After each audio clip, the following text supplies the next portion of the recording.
تو پھر روزے کی قضا فیسلٹی کو اویل کرتے ہوئے اگلے رمضان سے پہلے پہلے سردیوں میں بھی دے سکتے ہیں۔ اب یہ نہیں ہوگا کہ گرمیوں کے چھوٹے ہوئے روزے ہیں تو اس کی قضا جو ہے وہ سردیوں میں نہیں دی جا سکتی، تو ایسی کوئی پابندی شریعت میں نہیں ہے۔ البتہ ایک کریٹیکل ایشو ہے کہ اگر کوئی شخص روزے اتنے مؤخر کر دے کہ اگلا رمضان بھی آ جائے، اب ظاہر اس رمضان کے بھی بعد پھر اس کو روزے کی قضا کرنی ہوگی، تو اس حوالے سے دو صحابہ کے فتوے ملتے ہیں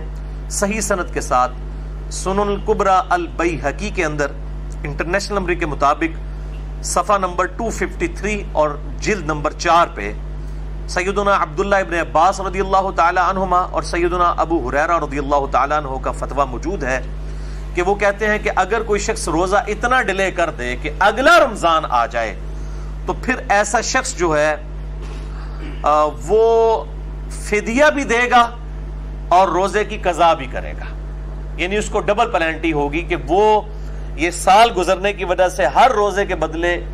ایک مسکین کو کھانا کھلائے گا، وہ آگے آ بھی جائے گا انشاءاللہ تعالی فدیہ، اور پھر ساتھ وہ روزے کی قضا بھی دے گا، اس کو ڈبل معاملہ کرنا ہوگا۔ اب یہ دو صحابہ کے فتوے ہیں، ظاہر ہے کہ